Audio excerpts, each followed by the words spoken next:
In yachting, precision is not a luxury. It is the difference between function and failure. Every weld, every joint, every engineered solution must perform, not just in theory, but at sea. Engineered Yacht Solutions delivers specialist welding, fabrication, and onboard engineering built for real-world conditions. This is craftsmanship shaped by experience, pressure, and exacting standards. Trusted by professionals who understand there is no margin for error. Engineered Yacht Solutions. Discover engineering without compromise. EYSwelding.com. Luiz De Basto, welcome to Yachting USA. Good to see you. My friend, it's been a while, and I'm Yes. so glad to finally get you on this conversation with us. Thank you for inviting me. Oh man, this has been see you. something I've been looking forward to for a long time. This is good. You and I go back a ways. Yes. Yeah, So- this is great. And I love bringing my guests into the present because we all have a starting point in our careers. We all have a starting point in what got us into the wonderful world of yachting. And your starting point goes to Africa. Correct. Not the typical, venture, if you will, that you hear so often. Tell us about how you kind of migrated from Africa into this world of yachting. Yes. Well, I was born in Angola, Africa. Angola. And living a perfect youth, perfect childhood. I mean, really good memories, free spaces, open spaces, etc. So I was born in, at the time, the largest coffee farm in the world. In production, in volume, etc. So over time, the company grew so much that it was totally vertical. You had the farms, you had the planes, the trains, the ports, the ships. So it was really large. And the explosion of the coffee was because of the American corporate. Corporations in America decided the coffee break was good for production. So the consumption of coffee grew exponentially in the last few years there. So the company grew a lot, and then, of course, the war started. And my family moved. Conflict zone. Yeah, my family is Portuguese, Right. and Angola was a Portuguese colony at the time. And Portugal achieved independence. Angola achieved independence. But way before that, we moved to Brazil. And then with my family, then myself, I moved with my family to the United States. So I'm an American for the last 35 years. Bravo, bravo. You But moved to Miami? I moved to Miami. I've been 35 years in Miami, and now last year I just moved to Wellington, Palm Beach. So Yeah. I'm not far away from here. It's No, really not close. at all. Not at all. And you still maintain an office in Viareggio? Yes, I have an office in Miami, which is in the process of moving, and there's still an office we have a house in Italy and an office there. Right. Yeah. Wow, that's a great story. That's a great story. But the tale that didn't get told yet is going from coffee plantation in Angola, bailing out of a conflict zone, and finding your way into boats design. Where did that switch click? What got you to say, hey, I want to draw pretty pictures? And by the way, I've watched Luiz draw some pretty pictures. It's amazing to see what he can do in isometric, and I couldn't possibly do what he does. But what got you there? How did you get into that space? Well, my grandfather was an architect. So when I was growing up, I knew I was going to be something related with architecture. I had really this fascination with buildings, but also with the cars. Okay. So in Brazil, I graduated in architecture. And right after graduation, they invited me to teach at college, School of Architecture. Right. And doing my work there as a teacher, a student invited me to meet her father actually, saying that they just bought a shipyard. And they bought a project from Germany, but they didn't like the looks of it. And they invited me to take a look. Said, for my teachers, you are I think the best to help my father with this project. Yeah. Okay. So I went there and I looked at it. It was really ugly in the sense. I mean, I'm not going to say the name of the shipyard, but I was instinctively, I got a pencil and said, why don't you do this and that? And the guy said, oh, that's fantastic, you're hired. So I said, wow, this is so easy to do. Anybody can do it. How mistake I was. Right. So, and that was how it started. It was one of those zigzags, and then I started working with this shipyard. We did the 10 boats with them. And they sold very well. I thought it was a kind of interesting in-between combination of architecture, because you really do a space for living, like a house or a building, and a vehicle. So it's not a car, but it's got windshield, it's got all the aerodynamics of a car. Right, right. So, of course, it's none of them. Propulsion's a little different. Yes, and where you go as well. That's right. But so the mix of that felt so natural to me that I still go between car design, I still go between architecture and yacht design, as those are my points of interest still today. I really enjoy designing, designing. Some clients ask me to design houses. We design a few houses, but just before doing yacht design, I was working in my office. We were working in architecture, and I say that in an interesting way because today I got out of college, Right. graduated, and opened my office. I had clients right away. That's remarkable when you think about it. I don't think today is that. I don't see that happening so easily. I mean, it's not easy, but Yeah, well, you look back at it, and maybe it's easy to say it was easy, but Right. lucky. Well, right place, right time. yeah. Right place, right time. There's a need. You met a need, and maybe you saw the opportunity. Mhm.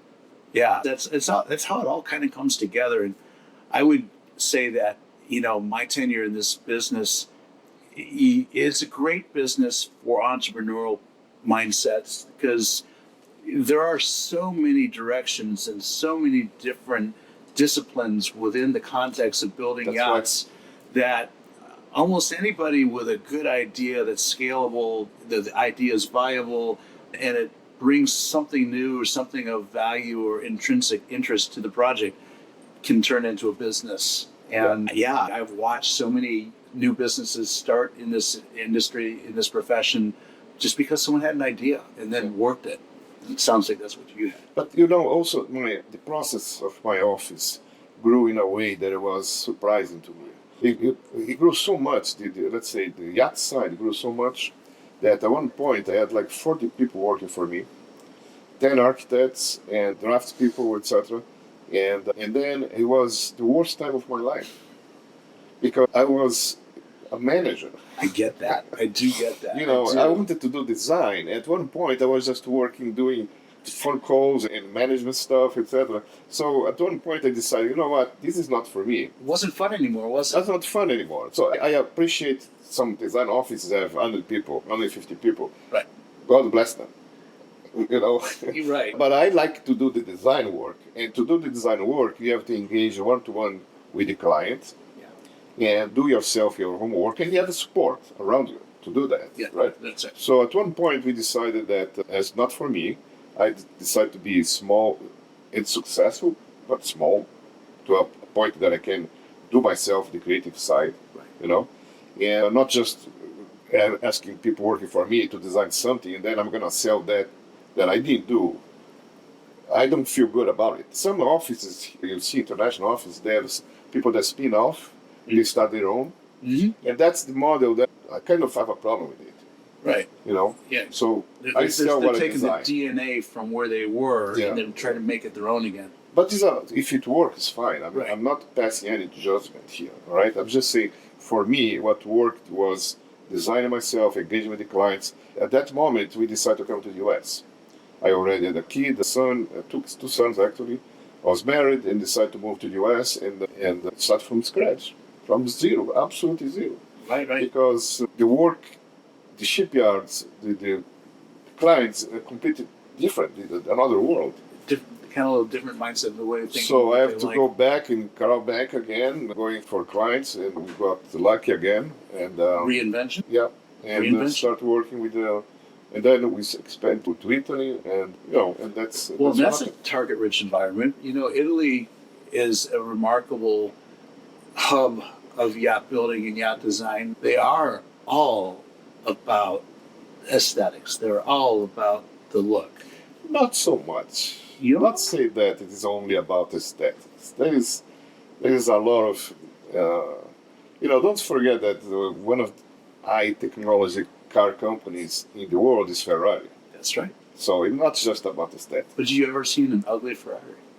No, but there's a beauty of it. There's a beauty of it. Right. Yeah, no, the technology rolls with that too. Right, absolutely. Exactly, yeah. I guess that's just been my vision. And watching yachts being built around the world, I've always noticed that the designs and the hulls and the superstructures and the vessels coming out of Italy have this. You see one, you know it's an Italian boat almost. Yes. You know, there's just like when you look at some larger yachts and you go, that came out of Northern Europe. There's a certain essence to it. I agree. Yeah. And so, yeah, I'm just thinking out loud that it's a great place to put an office at a studio, because in Viareggio in particular, you've got some amazing shipyards right around you. Yeah. And probably a lot of influences, even architectural influences from centuries past. You see, buildings and bridges and infrastructure and things that were developed in the 14th, 15th, 16th century. Mm-hmm. Da Vinci comes from there. Yeah. Yeah. So, yeah, kind of remarkable. Do you have a favorite place? Miami versus Viareggio? Is it equal, or where would you like to be? I was asked that question before, and I am sort of a citizen of the world. And I like both. I travel a lot. I like to travel, but the United States is home for me now. Yeah. Really, I like to be here. I like how the system works and everything else. I'm very comfortable here. And I was not born here, but I decided to die here. Let's put that We're glad to have you here. Absolutely. It's a choice. Right. So in Italy, I feel very much at home as well, because I took 1 year sabbatical after I graduated. Mm. I got my backpack and I traveled 1 year through Europe. I don't recommend anyone to do that today. It's different, isn't it? At the time was really easy to do, just hitchhiking. Right. Big backpack, and so I did all Europe, and Italy was the place that I felt more comfortable. I really did. So I learned Italian living there. Fluent in Italian. Yes. Perfect. It's fit right in then. Mm-hmm. Yeah, I've traveled throughout Europe too, and I've done a lot of wonderful business over there. And the one place that really speaks to me, even though it's probably the one country I did the least amount of business in, was Italy. Just because of the people, the culture, the food. It's all good. Yeah. It's all good. Going back to the boats you've built and designed, and I can think of a few I've been involved in, but if memory serves me, you've done some smaller boats, you've done some very large boats. Right. Give us, the people listening to this conversation, an idea of the range of boats you've designed. Where would you find a Basto design in the fleet today? I think, thinking about that, I designed a patent. I think probably the smallest boat in the world is about 3 feet long. Hey, it's patent. I never managed to build it, but it's an inflatable kind of scooter. Really? Okay. Yeah, and some time ago, I think there was not into manufacture because of liability or whatever that was, but very interesting. So, but seriously, we work from 30 feet up. And right now we have some boats with cruisers, the 63 footers. Nice. The interior is ours. Yeah. And so I like the way the small boat and the big boat inform each other. Mm-hmm. And by the way, I use both. Good. That's important. Since very young. Because there's one thing about designer boats that you only use the boat for the sea trial, and you think you know the boat. I don't agree with that. I think if you are designing a boat, you have to live at least 1 week. Sure. Right? Wake up, have breakfast, use the bathroom, use the galley, use the living, enjoy the day, have a salad, go diving, and then you start understanding how this is put together. Maybe something as basic as walk down a companionway while the boat's moving, and understanding how you move through a boat while the boat's at sea, because that's important. Be able to have a place to hold on to something, and if you've never been on board a boat, if you don't understand what that feels like, what that looks like, then how could you know how to design it? Exactly. And the layout. If you are designing the layout of a boat, you need to sleep on board. You need to use it. You see the other people around you using it. If the boat has got a specific use, like a sport fish, we talked about sport fish just a few moments ago. Yep. That's a different use. Explorer, a yacht for social, for family use. So all that is different layouts. And if you don't use it, if you don't you live that, I still today, I joke about this, saying that I have a clause in my contract. I wish to have a clause in my contract saying that before delivery of the boat, I should spend 1 week on board to test everything. I agree.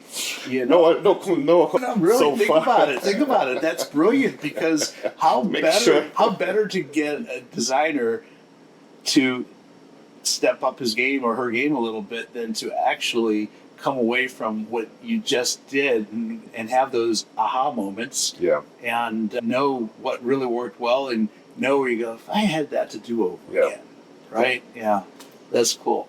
I have also another anecdotal point. It was, we designed a boat, and there was a defect corner on the owner's stateroom, and we had to install some drawers there. And on the design, it worked well. On the drawings, worked well. But when they built the drawer, it was 1 inch shorter. So when the boat was on the water, the owner invited us, gracious enough to invite us, me and my wife, to spend a week with them. And then on the first day, he calls me to Luis and says, Luis, I have a problem here. This drawer is 1 inch shorter. And my polo shirts, I have to bend the collar. I was really upset about it. Details matter. So that's the 1 inch difference there. So of course we changed it. We made a way to make the right size. But you know, funny. so that's how you see that small details on board work. That I use that as an example for everyone in the office. That don't cut corners. I mean, the things you don't get short. It's just when you take a shower on board of a boat, you are not smaller than you are on land. If you don't have the right size for the shower, It's uncomfortable. he's not going to use it. It's going to be uncomfortable. Right. So the ergonomics of and that was kind of funny in the sense of, okay, so nowadays we have, in our drawings, we have 3D models and CAD files for any single shirt you can imagine. So they fit. Do you have a little adjustment if your client happens to be particularly large, maybe? He was a tall man. There you go. But anyway, if you don't make mistakes, it's because you're not trying hard enough. Well, I say that all the time. Yeah. Absolutely. Tell my youngest son that all the time. It's like, don't be afraid to make some Of mistakes. course not. I've noticed in the last, it's really only been in the last decade and a half, I think, yacht design has evolved and changed a lot. And I've seen it in very large yachts, and now I'm seeing it in the smaller yachts. But there's folding bulwarks, and there's beach club areas, and there's outside spaces that never existed before. What's your thoughts about that? What's been your observation in the use of these boats and how the owners expect these boats to be used? Well, it's something I'm not going to brag about this, but it's a true story. Okay. The patent for the bulwarks that fall down is mine. Check the patent office. It's there. I love it. I love it. Unenforceable. Oh, I was going to say, how much royalty are you getting? You should be a reason very I got wealthy man there, right now. the reason I got there, Rick, I'll tell you, I designed a house, beach house, where it was a small house, it was 12 meters by 12 meters, something like that, and a beach house. Yeah. And the walls, it was a house for the summer. So the walls fall down when the family was on living on the house, and it was creating terraces. Yeah. So that was the idea of folding down walls. I designed on that house many years back. And then I was thinking about why not do that in boats, because we increased the area. But we did that in a very lousy way in the sense of legal, etc. But the patent is there. I have others that spend a lot of money with those, you know that. Yeah. So at this point, you know what, I just try to go to be first in the market with ideas and, And just enjoy the fact that's your yeah. vision being. But this is such a natural thing to do, and I'm not complaining about anything. I think it's fine, Yeah. But it's a matter of fact is that if you check on the patent office, it's there. I love it. I love it. So I think it makes a lot of sense because it's temporary use. Of course, you have to see the safety of these. Some of them now have automatic handrails that come up, etc. Yep. But I love the idea. I think we designed a boat actually that we got an award for it. Innovation Award in Cannes. Okay. What boat was this? Top Deck. Top Deck. Top Deck is a boat that is an open boat with a hard top where the bulwarks fall down. Mm-hmm. Right? And also the transom. The sides of the transom. Right. Up. And we got an award there was 15 years ago or something. Okay. Yeah. Wow. 2010, something like that. That's about right. Yeah. Wow. What else do you see happening in boat design? Are there trends that are happening that you like, or are there things you're seeing that's like, is it silly, or What are we seeing in our profession today that is different than before?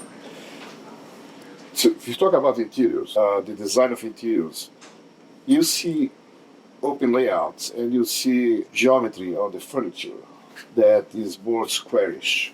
And the only reason you can do that now is because the stabilization systems are so much better now Right.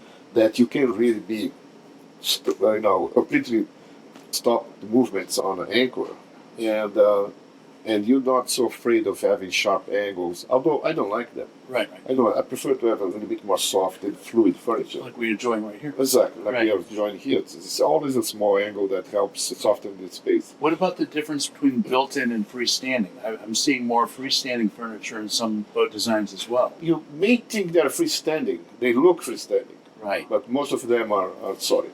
Yes. That's So the head, let's say, nightstands don't touch the wall or detach from the bed, but they are not free really. They just Right. look freestanding. Yeah, So okay. that's a nice look. It's nice. I was going to say it's a nice look, though, It's a isn't nice it? look, yes. It kind of takes you a little away from classic yacht design or classic vessels. Correct, correct. And it makes you feel like you are at home. Right.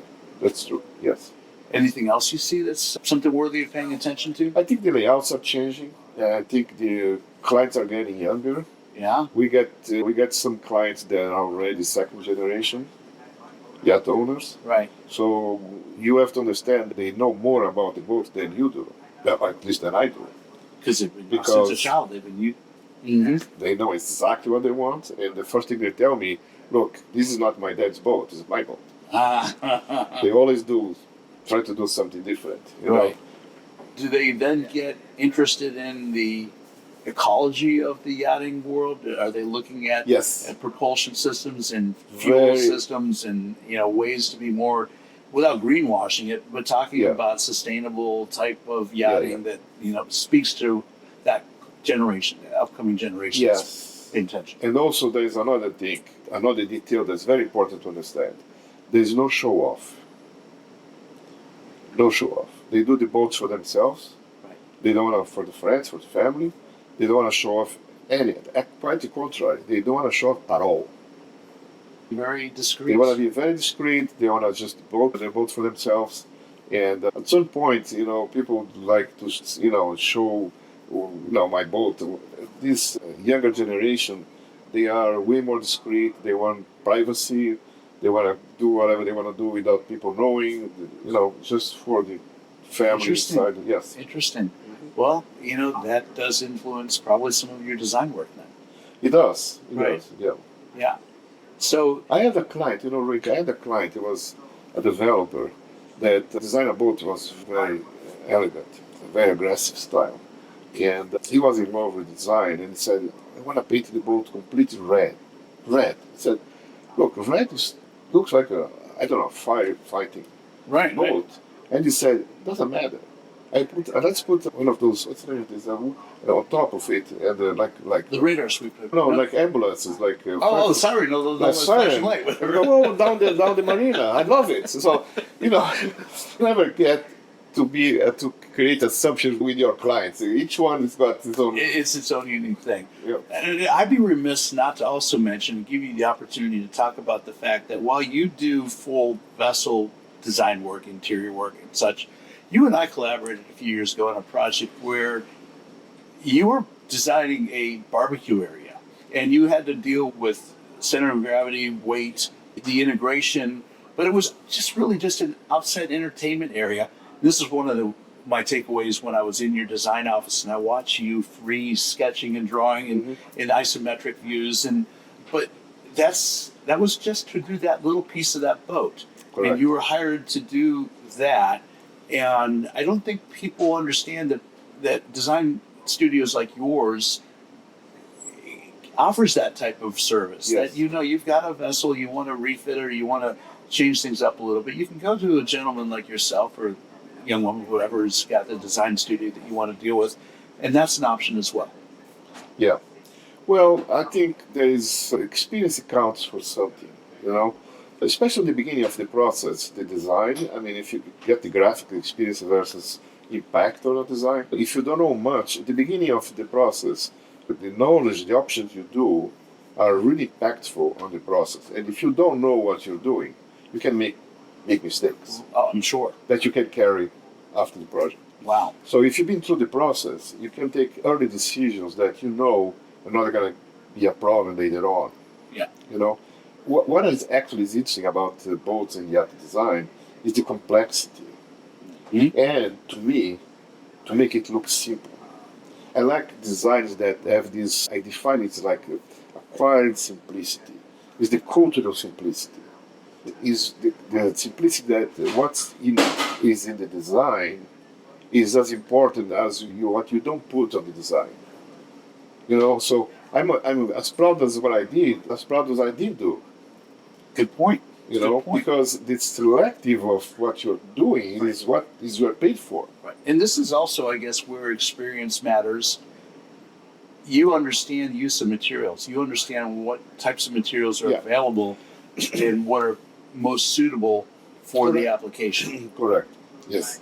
You know, because there's every different finish and look and feel that you can imagine. You got flat surfaces, but you don't have very many straight flat surfaces. You know, and now you see a lot of glazing big windows, and big open areas. Which I think I'm a little responsible for that as well. Are you? I'm very much. I've been trying. You see, Dar. Mm-hmm. Dar is a boat that's got floor to ceiling glasses. You know, 450 square meters of glasses. Who built her? Oceanco, 90 meters of Oceanco. That's right. That's right. Yeah. And so it was, in a way, the impact of the Sky Lounge there is that you don't have baseboards, you don't have crown moldings. You have the ceiling and the flooring It's like going to infinity. glass. Exactly. Stunning. And cancel the walk-arounds on that area. So it's not like you see a veranda or anything, like you are watching, you are seeing the water right up there. Beautiful. So it's very impactful. It's very nice. Very Wow. nice. Wow. Yeah. Yeah. So, you know, it's a, I guess that's where you get to be exceptional, when you can make something that is somewhat complicated look Yeah. simple. Well, we can say that you have to know when to leave experimentation to the others or when you're going to be an early adopter or something. Mm-hmm. You know, that's very, again, experience, early decisions, and to carry on the design. There's nothing wrong with learning from other people's mistakes. Absolutely not. Absolutely. Yet at the same time, you know, I think to move forward, you said it earlier in this interview, this conversation, that you know, if you're not making mistakes, you're not doing anything. You've got to be willing to take some risks and drive innovation while delivering to your client something that will work and that they're going to be happy with. My goal on that subject, my goal is always, you get, people ask me, what is your source of inspiration? And I joke saying that, well, that's the deadline, you know. So That's important too. That's 50% of the inspiration. The other 50% is the briefing from the client, you know.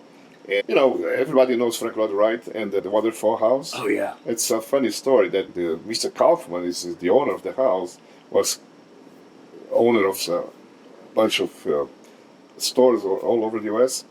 And at this big area decided to do a house on the waterfall and hired Frank Lloyd Wright to do it. And there was a deadline for that, of course. And the office was looking at him, and he did nothing about it. And then one staff one day said, "Look, you know, Mr. Kaufman's coming tomorrow." "Oh, it's tomorrow, the day is coming." And they say that overnight he designed the house. Of course, he was thinking the house For a long time. for a long time. Yeah. It was not just showing. Right. So, but he did really sit down on this drawing. The time, Back to pencil vellum and that type of that time, yeah. I So love it. a lot of times that happens with me as well. Sometimes I take my time to put pencil to paper, or take the mouse. I always start with pencil, always. Isn't that something? I'm an old architect. I love that. Yeah. I love that. Absolutely. It's So, what I observed with you. I have an arc of time that I've been working as an architect, and my model at the beginning was this cool class kind of room. Mm-hmm. All the guys working, and you are in the front, sort of. Right. Then a lot of computers, and then everyone by itself. You just communicate by computers, you know. And sometimes you have meetings. So it changes. Then and now with AI, everything is changing, and you have to adopt it. So you just opened up the entrance to that rabbit hole. AI. I've had so many interesting conversations, even with my own young son, not young, he's finishing high school right now, making decisions about his future and looking at career paths and knowing that AI is going to have to be reckoned with. And I'm seeing all sorts of stuff on social media. I see some amazing renderings. I see some amazing things, and it's AI generated. What's the risk reward here? What as a designer, naval architect, is going to happen in the future with AI coming in? I can imagine it's a good tool, but is there a risk that AI is going to replace a Luiz De Basto? The way we use now, the way you're using AI now is I create the ideas at up to a point that is very advanced, and then we use AI for quick presentations, Right. which you can do in a few days. We show to the client, and then forget AI. So we are using AI now just to generate quick presentations at high level. You know, you can show a boat in 3D without doing 3D model, which is really a good help. I used to do sketches. You know, I like to sketch a lot, and doing. I still do it, but now I take them to AI and ask them to make this a real picture, and they do it. It does very well. Remarkable. You know, remarkable. So it saves running time. You know, Photoshop and Right. you know, whatever, 3D Max, whatever, all those softwares that you need operators and etc. So now, quickly, in 2-3 days, you can generate. I don't like to present. I used to say, when I make a presentation to the client, I have very narrowed down. Because if you have 3 ideas, 10 ideas, you have none. When you did and you design and create what is good for the client, you know it. Love it. You know it. Yeah. You know what I'm saying? You feel it. You don't need to show 3 variations. Right. To it. So you know exactly when you hit the mark. You vet it out yourself. Correct. And Yes. your Everything. years of experience and your eye and your gut tells you. But not only that, going back to the inspiration and deadline is you have the briefing, your timeline, your inspiration, but then the goal is to surpass the expectation of the client. Of course. It's like you open this, oh my God, this is fantastic. What is my barbecue? It's here. What is it? It's there. Everything is there, but it's something else. Mm-hmm. You know? Let me ask you this. You do a design client, he's happy, signs off on it. How often does that client come back and go, can we do this now and add it? And is it a constant process until delivery? Or do you get to the point where like, okay, we're done, we're going to go? And, how does that work? Look, we try to do, now with AI and the virtual reality, etc., we try to make it, the decision process with the owners, very precise. If there is a little detail, we had cases once that we had to show virtual reality to a client and his wife, and this said, oh, I love it. And the wife said, oh, this is beautiful. I don't like the throw pillows. Okay, we can check. That's easy. Let's put another one. But you get to that level, the confidence that is so much bigger, the confidence that you are doing the right thing, that is the texture of this wall, is the color, subtle variations, etc., that you're discussing, not discussing anymore the basic structure of the design. Right. You know what I'm saying? Yeah, I do. So it's a totally different ballgame. And also, virtual reality is good to show the client, but at one point you have to do a mock-up or you have to do the real. There's no substitute for reality. Right. Do you like Woody Allen said, I hate reality, but there is no better place to eat a steak. Oh, that's great. Not my joke. That's Woody Allen. No, it's good though. It's good though. Do you use like VR in your work? Do you bring clients to a point where you put like an Oculus headset on and say, now go into your boat and look at it? When is needed, yes. Okay. Yes, when is needed, yes, absolutely.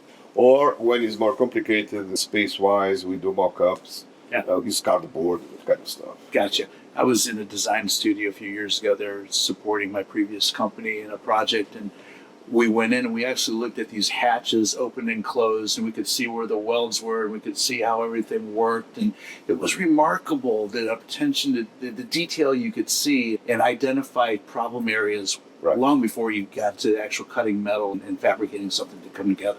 So it's a great tool, I guess. It really helps a lot. To myself, when I go to I think years of experience in making mistakes, learn with your own mistakes, is that I can say pretty much 99% I know what's going on there, you know. Also because I have limits in ergonomics, like you don't do a shower that is not enough, Right. you know. Yeah. And if the shower doesn't fit, start again. Right. Don't that make simple. it fit. It's that simple, you know. It's nothing brilliant inside there.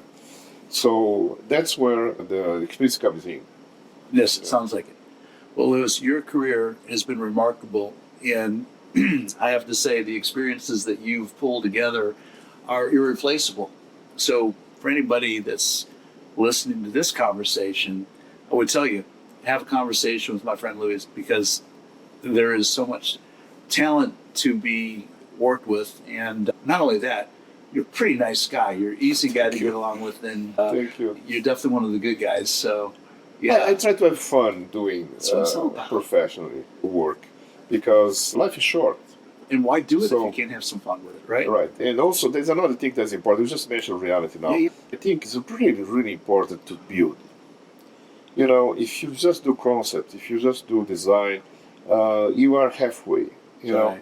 you really have to build your designs to learn what you're doing. Consummate it. It makes a big difference. It's not just a matter of theory Right. or great ideas. You know, when your design, everything gets better when it's built. Right. There's a rendering, but then you see Well, it's a proof of concept. exactly. You know, you've taken all these great ideas and designs and thoughts and feedback from the owners and other people that are Right. and you push it through to create a remarkable piece of mechanical art. Right. Is what it really comes down to. Yeah.